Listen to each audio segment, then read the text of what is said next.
सादर नमस्कार, सादर जय जिनेंद्र। क्षमा ब्रेकिंग जैन न्यूज प्रतिदिन प्रातः, दोपहर एवं रात्रि में देश भर से संपूर्ण जैन समाज से संबंधित सही और सकारात्मक समाचारों के लिए देखना और सुनना न भूलें। साथ में आपसे विनम्र निवेदन है कि यदि आपने इस चैनल को सब्सक्राइब नहीं किया है तो कृपया अवश्य कीजिए और शेयर और लाइक करके धर्म प्रभावना में सहयोगी एवं सहभागी बनिए। भगवान पार्श्वनाथ धाम काकोरी में स्थित साधु सेवा धाम आगम के पथ पर चलने वाले ऐसे दिगंबर जैन मुनिराज, आरिका माता जी व अन्य त्यागी व्रतियों के विश्राम एवं आहार की पूर्ण व्यवस्था कर रहा है, जो अत्यंत वृद्ध अवस्था में है या रोग ग्रस्त है। आप भी इस पुण्य कार्य में सहभागी बने और पुण्य के भागीदार बने। एक दिन के चौके की राशि मात्र 2100 रूपए, 10 साल की पात्रता जिसमें आपके नाम से साल में 2 बार चौका लगेगा, जिसकी राशि मात्र 11,000 रूपए है। आजीवन साल में 2 बार आपके नाम से चौका लगेगा तथा आपका नाम शिलापट पर लिखा जाएगा। राशि मात्र 25,000 रूपए है। 1 माह की पूजन राशि मात्र 3100 रूपए। दान जमा करने हेतु खाता विवरण भगवान Parshvanath Dham trust, bank of Baroda, Chowk branch, Lucknow. खाता संख्या 0645010029,154। IFSC code BARBO LUCKNO। संपर्क सूत्र 9452017984 7007783995। मीनाथ भगवान की जय हो। तीर्थों के संरक्षण के लिए सदैव मार्गदर्शन और आशीर्वाद देने वाले परम पूज्य मुनि श्री 108 प्रमाण सागर जी मुनिराज से संघ के श्री चरणों में समस्त विश्व जैन संगठन परिवार की ओर से कोटिश नमन वंदन। मुनिश्री, आपके आशीर्वाद से भोपाल में हमने आशीर्वाद लिया था और दिल्ली से 23 मार्च को भगवान नेमिनाथ की मोक्ष स्थली गिरनार जी के लिए लगभग 2200 किलोमीटर की पदयात्रा निर्विघ्न रूप से पूरी की। मुनिश्री, आपसे एक प्रश्न है मेरा और एक निवेदन रहेगा। प्रश्न ये है कि जब हम गिरनार जी से क्षेत्र पहुँचे तो वहाँ पर हमें स्थानीय लोगों ने बताया कि जैनी लड्डू चढ़ाने आते हैं, क्योंकि कुछ लोग बोलते हैं नेमिनाथ आएंगे लड्डू वहीं चढ़ाएंगे। एक तो लाडू को लड्डू बना दिया गया है, दूसरा हम इसको मोक्ष फल क्यों नहीं बोलते हैं, और लड्डू के स्थान पर यदि मोक्ष फल भी चढ़े, मोक्ष फल की क्या वो हो सकती है, वो आप मार्गदर्शन करें। एक निवेदन बस मैं करूँगा, उसका प्रश्न नहीं है ये। मुनिश्री, जैसे कि आपको विदित है कि अभी 2026 में और 27 में भारत की जनगणना होने वाली है। मेरा आपसे निवेदन ये है कि आपके परम सानिध्य में एक बहुत बड़ी शंका देश में है, क्योंकि ये जातिगत जनगणना होने वाली है। हम चाहते हैं कि आप एक यहाँ पर कोई ऐसी सेमिनार या संगोष्ठी करें ताकि पूरे समाज को ये मार्गदर्शन हो कि ये जो जनगणना है इसमें जैन धर्म, क्योंकि जैन धर्म तो हमारा अलग से गिना जाएगा, तो आगे कैसे करना है। पहले तो मैं चाहूँगा एक बार नमस्ते संजय भाई का जोरदार अभिनंदन कर दें। लगनशील, कर्मठ और जुझारू युवा है, और ऐसे युवा जब समाज में आगे बढ़ते हैं तो निश्चित समाज की दिशा परिवर्तित होती है। आपने नेमिनाथ भगवान की वंदना के लिए पदयात्रा की, निश्चित समाज में एक जागरूकता का माहौल बना है। हमें एक ऐसी क्रांति उत्पन्न करने की ज़रूरत है जिससे लोग जैन तत्व ज्ञान को समझ सके, जैन सिद्धांतों के प्रति आकर्षित हो सके। अगर हमने लोगों को जैन सिद्धांतों के प्रति आकर्षित करने में सफलता पा ली तो मैं मानता हूँ हमारी आधी से अधिक समस्या अपने आप हल हो जाएगी। आपने एक सवाल किया कि लड्डू चढ़ाते समय लोग लड्डू बोलने लगे। लाडू का अपभ्रंश रूप लड्डू है। मूल शब्द तो मोदक है, जो मन को मोद उत्पन्न कर दे वो मोदक है। अब आपने पूछा कि फल भी चढ़ा सकते हैं, बिल्कुल चढ़ा सकते हैं, अर्घ्य भी चढ़ा सकते हैं, पर लाडू ही क्यों चढ़ाते हैं। अब इसके इतिहास में जाना पड़ेगा। लाडू का इतिहास कब से है ये बहुत पुराना नहीं मिलता, लेकिन हम आप सब ने जब से होश संभाला है तब से तो है ही। मुझे इसके पीछे, हालांकि ये मेरा अपना चिंतन है, इसे शास्त्रीय आधार के रूप में मत देखना, लेकिन फिर भी इस पर विचार किया जा सकता है।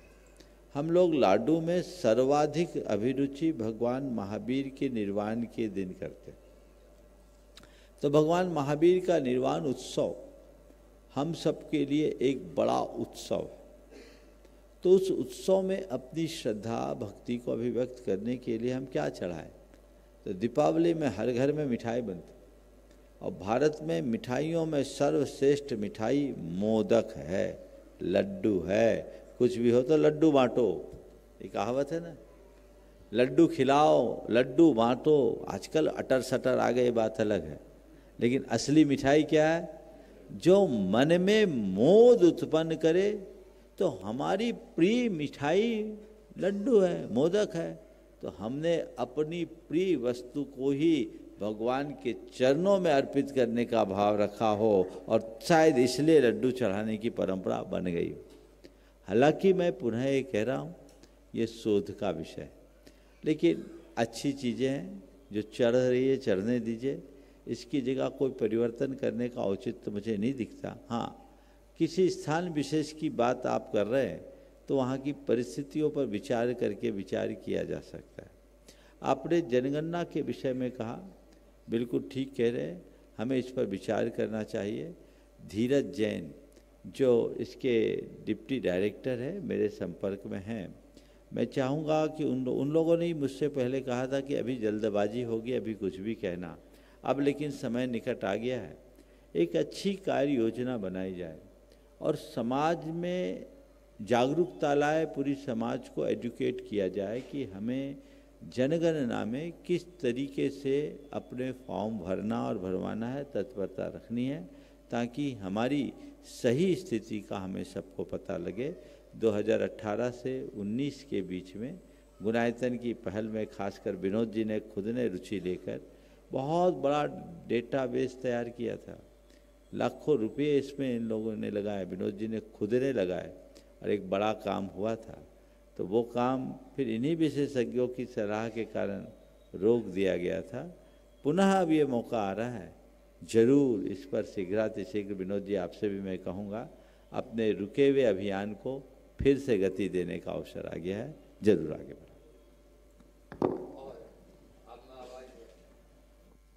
मैं आवाज़ दे रहा हूँ जिन्होंने विगत वर्ष 2024 में MPPSC में टॉपर किया, ऐसी नम्रता जैन जो जैन समाज के लिए गौरव बन रही और अभी डिप्टी कलेक्टर के पद पर आसीन है, वे अपना प्रश्न करें। और DSP शुभम जी जैन तैयार रहेंगे। तीनों पूछ लो, तीनों में एक। भरत जी जैन AD एजुकेशन, वे पूछेंगे। तीनों में एक। आचार्य भगवान श्री 108 विद्यासागर जी महाराज की जय हो। आचार्य भगवान श्री 108 समय सागर जी महाराज की जय हो। मुनि श्री 108 प्रमाण सागर जी बारंबार नमोस्तु। महाराज श्री संधान सागर जी महाराज श्री के चरणों में सदैव बंदन बारंबार नमोस्तु। महाराज श्री, हम सभी 2022 मध्य प्रदेश लोक सेवा आयोग में चयनित छात्र हैं। मेरा चयन DSP के पद पर हुआ था और नम्रता और परख का चयन असिस्टेंट डायरेक्टर शिक्षा अधिकारी के पद पर चयन हुआ था।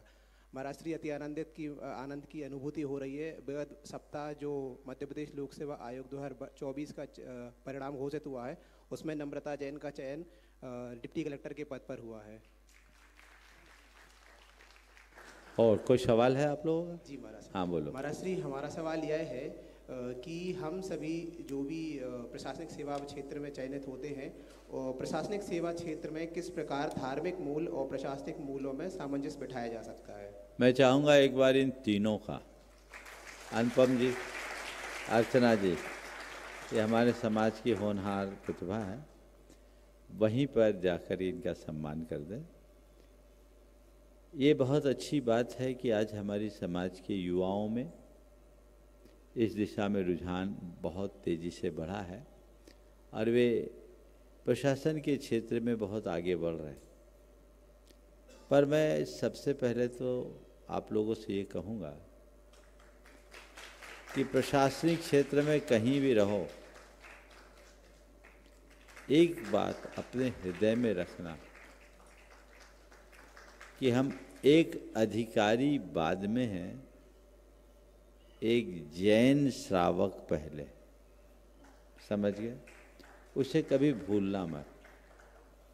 तो हमारा सवाल है कि प्रशासनिक दायित्वों के साथ अपने धार्मिक मूल्यों के मध्य सामंजस्य कैसे बनाए। प्रशासनिक दायित्व हमारा धर्म है और उसे धर्म मान करके ही पूरा करना चाहिए। जहाँ तक धार्मिक मूल्यों की बात है, तो कोई भी धार्मिक मूल्य हमारे किसी भी प्रशासनिक दायित्व की पूर्ति में बाधा नहीं बनते, समझिए।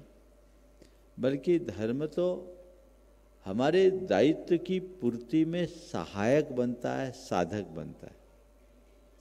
तो हम अच्छे से धर्म करें और अपने दायित्व के निर्वहन को ही अपना धर्म माने।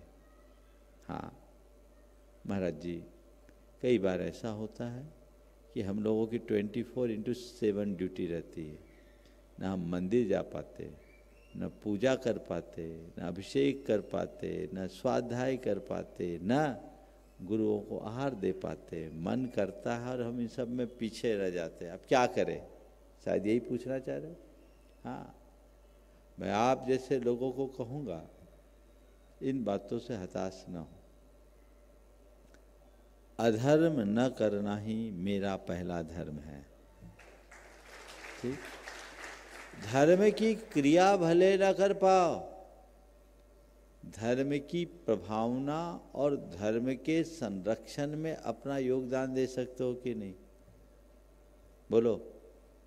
एक अधिकारी अपने आधिकारिक दायरे के भीतर रहते हुए वह काम कर सकता है जो एक सामान्य व्यक्ति नहीं कर सकता। समझ गए? तो जहां रहो अपनी छाप छोड़ो। समझे? हमारे संपर्क में बहुत सारे प्रशासनिक अधिकारी हैं, आज रिटायर हो गए, बुजुर्ग है, लेकिन उनने जीवन में जैन मूल्यों की कभी उपेक्षा नहीं की। तुम्हारे ठीक आगे अतुल जैन है, खड़े हो जाओ। ये अतुल जी पीसीसीएफ के पोस्ट से रिटायर हुए अभी अभी। इतने सीनियर अधिकारी, आईएफएस अधिकारी रहे।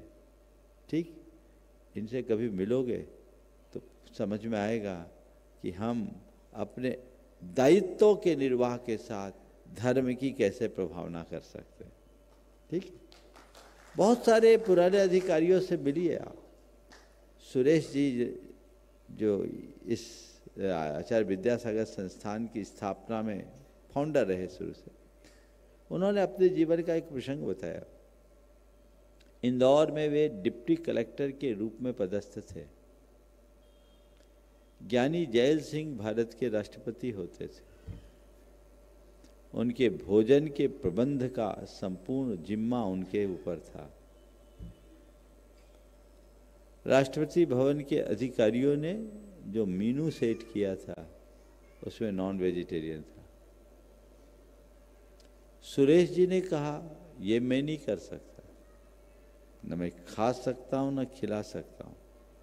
अधिकारियों ने बहुत कुछ कहा, लेकिन उन्होंने अपनी दृढ़ता और तत्परता से सारे अधिकारियों को विश्वास में लिया और बढ़िया मीनू सेट किया। और उस मीनू की ज्ञानी जैल सिंह ने खुद ने मुक्त कंठ से प्रशंसा की, सराहना की। निष्ठा प्रबल हो। तो मैं तो चाहूँगा कि जितने भी नए अधिकारी हैं उन्हें अपने उन पुराने अधिकारियों से मार्गदर्शन लेना चाहिए। समझ गए? तो बहुत कुछ मिलेगा। अभी आप एकेडमी में पढ़ोगे, राजेश जी जैन आईएएस हैं जो विद्यासागर इंस्टीट्यूट के अभी अध्यक्ष हैं। वो वहाँ कोचिंग पढ़ाने जाते हैं अकादमी में।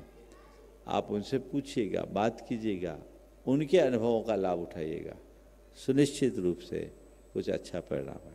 बहुत बहुत महाराज जी, अभी ऐसी परिस्थिति निर्मित हो भी गई थी। हाँ। कि हम लोग गए थे भ्रमण पर और वहाँ पर वेज नॉन वेज साथ में था। तो हमारे जितने भी जैन साथी थे तो वहाँ उन्होंने किसी ने भी वहाँ पर खाना नहीं खाया था। और महाराज श्री विगत सप्ताह जब हम लोग को यहाँ पर आना था तो हमको मध्य प्रदेश पुलिस अकादमी में बुलाया गया था 3 दिन के लिए। और परिश्वर पर्व चल रहे थे तो 3 दिन हम 2 जैन लोग थे वहाँ पर। तो हम लोग ने भी वहाँ पर 3 दिन फल फूल खा के, फल वगैरह खाकर अपना 3 दिन का निर्वाह किया था महाराज श्री। देखो, अंदर से मजबूत रहोगे ना तो तुम्हारे उच्चाधिकारी तुम्हें सम्मान देंगे। भारत में त्याग पूजा जाता है, भारत में धर्म को सम्मान मिलता है, धर्मी को सम्मान मिलता है। इसे कभी भूलना नहीं। बहुत बहुत नमोस्तु महाराज, नमोस्तु महाराज, नमोस्तु। क्षमा breaking Jain news YouTube channel पर विज्ञापन देकर धर्म प्रभावना में बने सहभागी। विज्ञापन देने हेतु संपर्क कीजिए मोबाइल नंबर 9026900740 एवं समाचार एवं वीडियो भेजने हेतु व्हाट्सएप नंबर 9335236222।